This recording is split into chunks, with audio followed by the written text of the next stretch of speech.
Абдурахман Абсалямов родился в 1911 году в маленьком селе Старое Алагулово, ныне Республика Мордовия.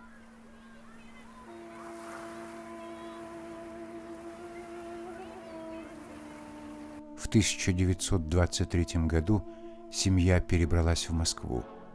Отец будущего писателя Сафа Абсалямов, сортировщик на меховой фабрике, в 1937 году пропал. Вскоре оказалось, что он, как и миллионы соотечественников, осужден по 58-й статье. Сведений об этом в официальной биографии писателя нет. Школа, которую посещал Абдурахман, находилась в здании культурного центра московских мусульман, построенном известным купцом и меценатом Шемсе Садулаевым. Заметный след в жизни будущего писателя оставила Магинур Гайнуловна Файзулина, выдающийся литературовед, критик, педагог. Именно она обучала в школе имени Нариманова юного Абдурахмана родному языку и литературе. И, может быть, на одном из ее уроков татарской литературы пробудилась и засияла искра таланта, заложенная природой в душе юного Абдурахмана. Обучаясь в 4 классе Московской школы номер 27, юный Абдурахман начал писать стихи. Это не мудрено. Многие прозаики начинают свой творческий путь с рифмования строк. Первая публикация состоялась в журнале «Октябрь Баласы» «Октябренок», который редактировал Муса Джалиль. Именно Джалиль рекомендовал Абдурахмана Абсалямова, работавшего в то время токарем на московском заводе номер 123, к поступлению в литературный институт. Дружба с Мусой Джалилем не прерывалась. Уже будучи студентом, Абдурахман часто обращался к Мусе за советом по творческим вопросам. На всю жизнь запомнил молодой Абдурахман наставление своего старшего друга. «Учись, брат, хорошо. Старайся. Учти, никто еще из татарских писателей не учился в литературном институте. Это счастье, что открылось такое учебное заведение. Без творческого изучения опыта русской литературы нельзя быть настоящим национальным писателем. Это требование жизни, дорогой». Из письма студента 4 курса Абсалямова в дирекцию литературного института. Летом этого года я был в Татарии, откуда Союзом писателей был послан на Большой Ферганский канал. Там, в связи со сбором необходимых мне материалов, я задержался на 3 дня. Прошу причину опоздания считать уважительной. Студент Абсалямов, 28 сентября 1940 года. Занятно. А ведь именно во время этой поездки Абдурахман познакомился со своей будущей женой Магинур, которая в то время жила в Узбекистане и преподавала русский язык в узбекской школе. Удивительно, татарские юнки, родная деревня Магинур, и Старое Алагулово, деревня Абдурахмана, расположены в 15 километрах друг от друга. Но познакомиться Абдурахману и Магинур было суждено за 1000 километров от родины. В далеком Узбекистане, на строительстве Ферганского канала. Между Абдурахманом и Магинур завязалась переписка. После окончания института Абсалямов был направлен на работу в Казань.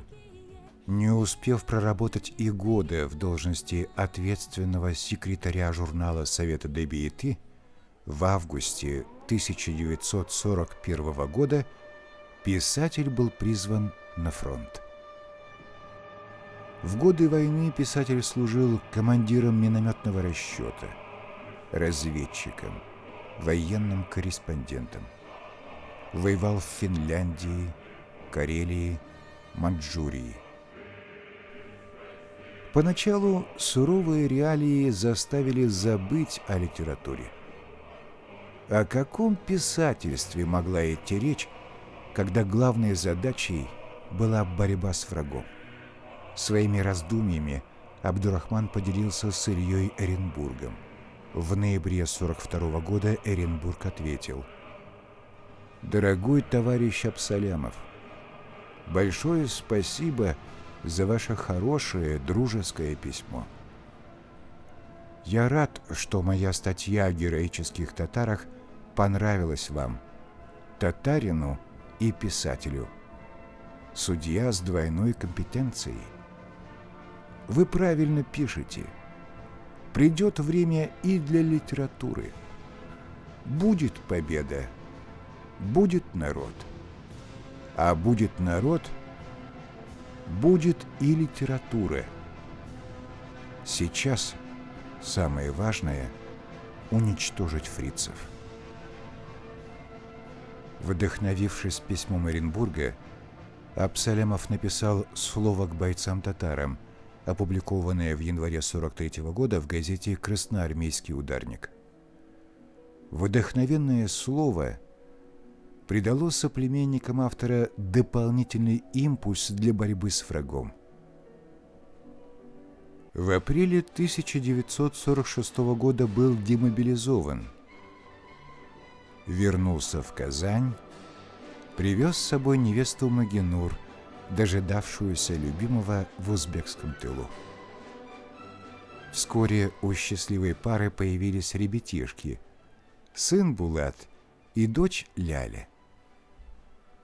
По воспоминаниям современников, Магинур Абсалямова была писателю настоящей каменной стеной, ведь сам он был скромнейшим, стеснительным человеком, никогда ничего не просившего для себя. Из каждой командировки писатель ежедневно отправлял жене письма с признаниями в любви. После 40 лет Абдурахман Абсалямов перенес 2 инфаркта и 3 паралича. Когда отнялась вся правая сторона, писать удавалось лишь одной левой рукой. Его супруга перелопатила горы медицинской литературы и поставила писателя на ноги. Прошла курсы машинописи, сама набирала произведения мужа. За ней была и первая редакторская правка. В 1960 году был опубликован роман «Вечный человек». Эта книга посвящается тем, кто, пройдя сквозь 1000 смертей, не покорился врагу. Пережил все ужасы Бухенвальда, вел бесстрашную борьбу в темном царстве фашизма за свои светлые идеалы и вышел победителем, писал автор в предисловии к произведению.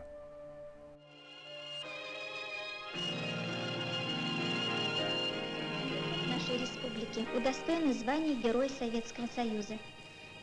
Среди них сын татарского народа Газинур Гафиатуллин.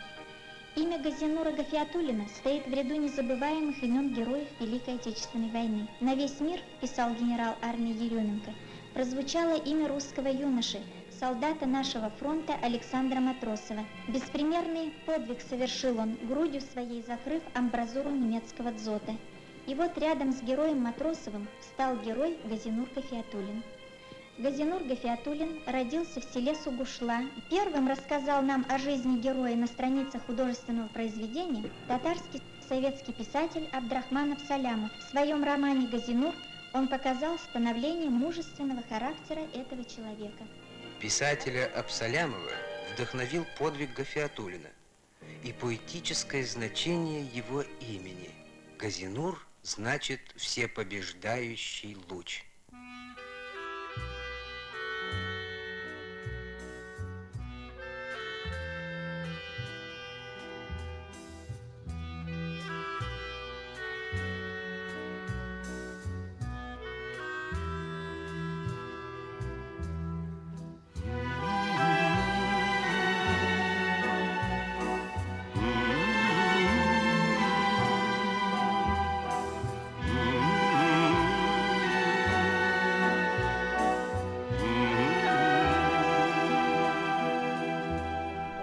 Не отвлекаясь от литературной деятельности, Абдурахман Абсалямов работал в Республиканском комитете защиты мира, был членом Президиума Казанского горкома, депутатом Верховного Совета СССР, делегатом 22-го съезда КПСС.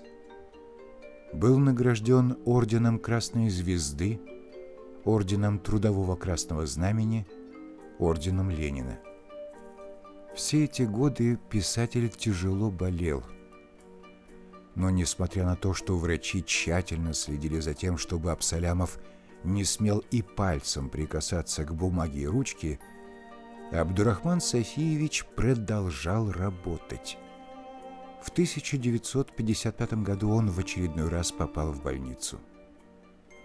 Чувствовал там себя вроде как в творческой командировке. Об этом и писал в письме, посланном из больницы 4-му съезду писателей. Когда выписался, с ним была объемистая тетрадь, куда было записано все интересное, что ему удалось увидеть в больнице. Спустя год сердце вновь стало беспокоить. Опять больничная койка, еще одна тетрадь. Теперь уже будущие герои отчетливо предстали перед глазами. Когда ложился в больницу в 3-й раз, роман о врачах «Белые цветы» уже был написан.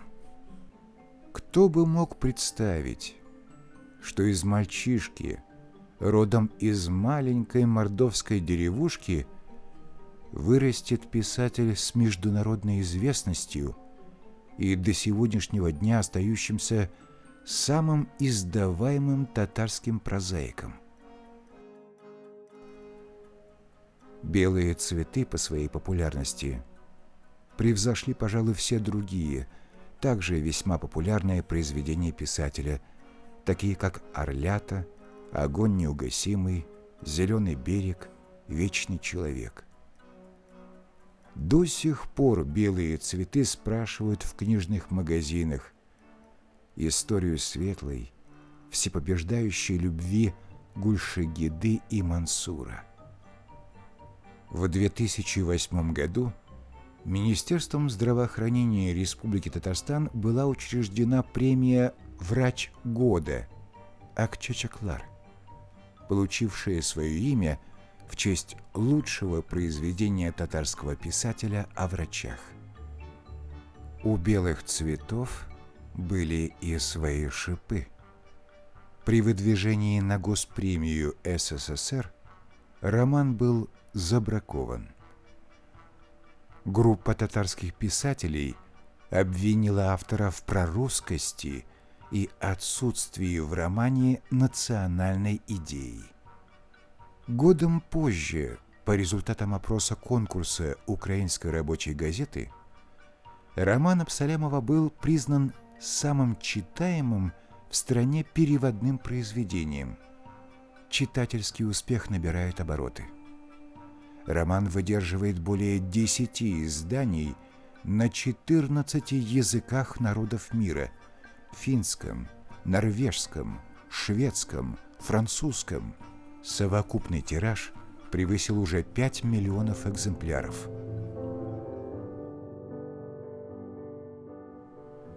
История жизни жены писателя достойна отдельного фильма. Девушку с хрупким телосложением и непростым характером годы лишений и скитаний закалили так, как нынешнему поколению и не снилось. Она не стеснялась говорить правду. За это ее многие не любили, но уж точно уважали. Так как Абдурахман много болел, она сама работала с переводчиками, отвозила рукописи в Москву. Ее знала вся московская литературная элита. На отдыхе в Переделкино и Коктебеле она была законодательницей мод. Магина Абсалямова одевалась исключительно в ателье на Кузнецком мосту. После смерти мужа Она принимала активное участие в увековечивании его памяти. В год 90-летия со дня рождения писателя написала письмо первому президенту Татарстана Ментимиру Шаймиеву с напоминанием о принятом 20 лет назад решении о присвоении улицы города его имени. В результате на карте Казани появилась улица Абдурахмана Абсалямова. Магина Измайловна пережила мужа на 23 года. Березы, посаженные ею по периметру дачного участка на берегу Волги, их тоже 23, вот уже 40 лет тянутся ввысь. Говорят, что природа отдыхает на детях талантов.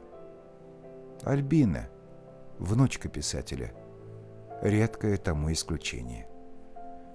Поначалу казалось, что детское стремление рифмовать строчки постепенно пройдет, как и все детские, но время раскрыло поэтический дар Альбины, и он зазвучал в полную силу. Родственники шутили. Пошла в дедушку. Дедушкины гены пересилили диплом с экономическим образованием. Сегодня Альбина Абсалямова – признанная поэтесса, лауреат Всероссийской литературной премии «Триумф», член Союза российских писателей, автор поэтических сборников и книги, посвященные своему знаменитому дедушке, никогда не угаснет. Экранизация романа «Белые цветы» стала первым татарстанским киносериалом из 4 фильмов, премьерная трансляция которого прошла в телевизионном эфире в далеком 1964 году. Среди исполнителей известные артисты Камаловского театра Шаукат Бектимиров, Назиба Ихсанова, Асгар Шакиров, Дания Нуруллина, Равиль Шарафиев. Жива Зумара Зарипова, врач по профессии, ставшая прообразом главной героини романа Гульшагиды. Волна общепризнанного успеха сериала способствовала и появлению одноименного торта, производство которого освоила кондитерская фабрика «Заря». Вдохновленный поэзией автора романа, композитор Джудат Фази создает песню Гульшагиды, которая моментально завоевывает поистине народную популярность.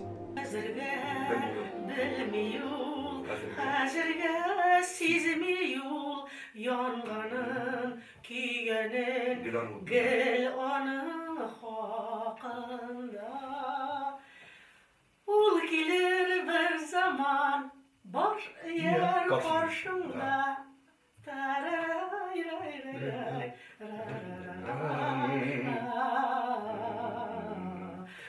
Гомумән дә яхшы идем.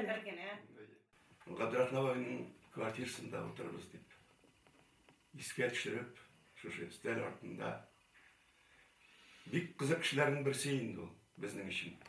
Чөнки аның әсәрләрендә ниндидер бер әкияти әйберләр күргән. Шул хәтле шул хәтле якын теге безгә бөтен сүзләрен положительный геройлар бөтен сүзләрен яхшылар, аны тәхсикләр дөрендә язган булмады. Шуңа күрә без мәктәптә укыганда инде синең белән төннәр буе укып чыгардык ул китапларны.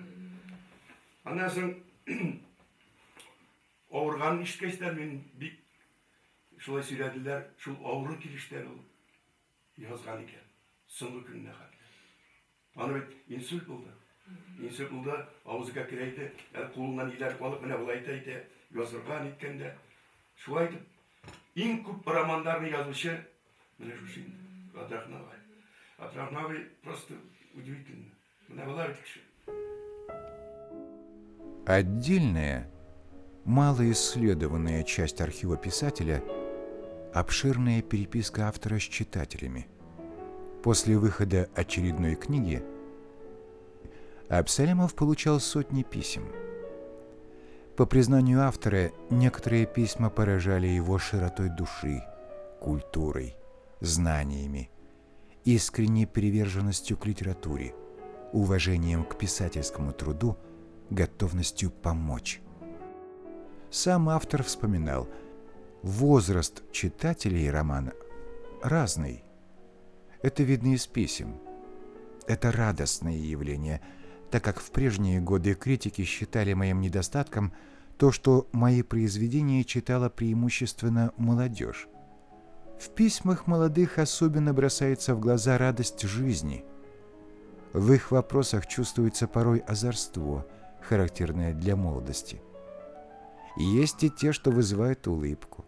Роман еще не был опубликован до конца, когда группа молодежи из деревни Айбуляк из Башкортостана обратилась к редактору журнала. Поскорее хочется узнать о судьбе главного героя романа Абузара Тагирова. Поскольку ждать до конца нет сил, решили написать вам письмо. Но ответить своевременно на все письма у Абсалямова, занятого еще и общественной работой, порой просто физически не хватало времени. Молодые люди, а не их бабушки и дедушки, благодаря интернету со всех уголков мира тепло отзываются о романе «Белые цветы», который не издавался уже почти 20 лет, и настоятельно рекомендуют его прочитать. Помечают его в качестве любимой книги на страничках в социальных сетях, скачивают с сайтов онлайн-библиотек, читают в электронном виде. Достаточно ввести в поисковик запрос «Абдурахман Абсалямов. Белые цветы», как тут же открываются сотни ссылок, где можно прочесть немало теплых слов о романе. Постоянно растущее число запросов и комментариев еще раз подчеркивает неувидаемость бестселлера, которому не грозит забвение во времени. Имя писателя носят улицы в Казани и его родной мордовской деревне. В республике проходят торжества, посвященные столетию со дня его рождения. На его исторической родине, в Мордовии, восстанавливают дом писателя. Открывается его музей. Ляля, дочь Абдурахмана Софиевича, смахивает слезы. Только ей одно известно, что творилось в душе у ее папы, пережившего и расстрел отца, и гибель на фронте 3 родных братьев, и предательство коллег, и всесоюзную любовь. Сегодня в рабочем кабинете писателя все на своих местах, как и при его жизни.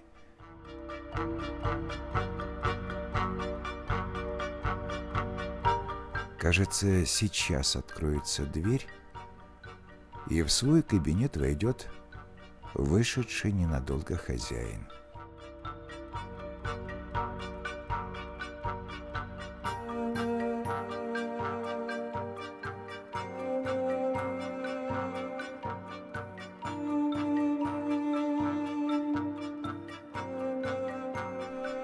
«20 лет русскоязычные читатели ждали выхода собрания сочинений своего любимого автора.